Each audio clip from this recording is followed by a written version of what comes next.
Hello friends, আশা করি তোমরা সবাই ভালো আছো। আমিও ভালো আছি। তোমাদের সকলকে জানাই অসংখ্য স্বাগত আর গুড মর্নিং।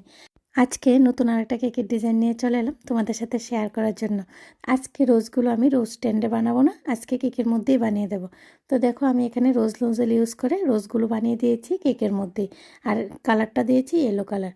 আশা করি তোমরা বুঝতে পারছো। আর যদি তোমাদের কোনো অসুবিধা থাকে অবশ্যই আমাকে কমেন্টসে জানাতে পারো। নেক্সট টাইম তো আমি তোমাদের সুবিধা মতো ভিডিও অবশ্যই নিয়ে আসবো। এখন আমি পাতাগুলো দিয়ে রোজের ডিজাইনটা একদম কমপ্লিট করব।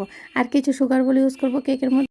আমি এখানে ছোট ছোট সিলভার কালারের সুগার বলগুলো ইউজ করব, আর কিছু গোল্ডেন কালারের বড় ছোট সুগার বল ইউজ করব। আমি উপরও ইউজ করে দেবো, সাইডেও ইউজ করে দেবো, দেখতে অনেকটাই সুন্দর লাগে সুগার বল ইউজ করলে। তা আজকের মতো এই পর্যন্তই ফ্রেন্ড। বাটি টপারটা লাগিয়ে নামটা লিখে দিয়ে আমি আমার কেকের ডিজাইনটা কমপ্লিট করব। তো নেক্সট টাইম নতুন একটা কেকের ভিডিও নিয়ে তোমাদের সবার সাথে আবার দেখা হবে। সবাই খুব ভালো থেকো, খুব সুস্থ থেকো, আর খুব খুব আনন্দ থেকো। আর ভিডিওটা পুরোটা ওয়াচ করার জন্য তোমাদের জানাই ধন্যবাদ। রাধে রাধে ফ্রেন্ডস।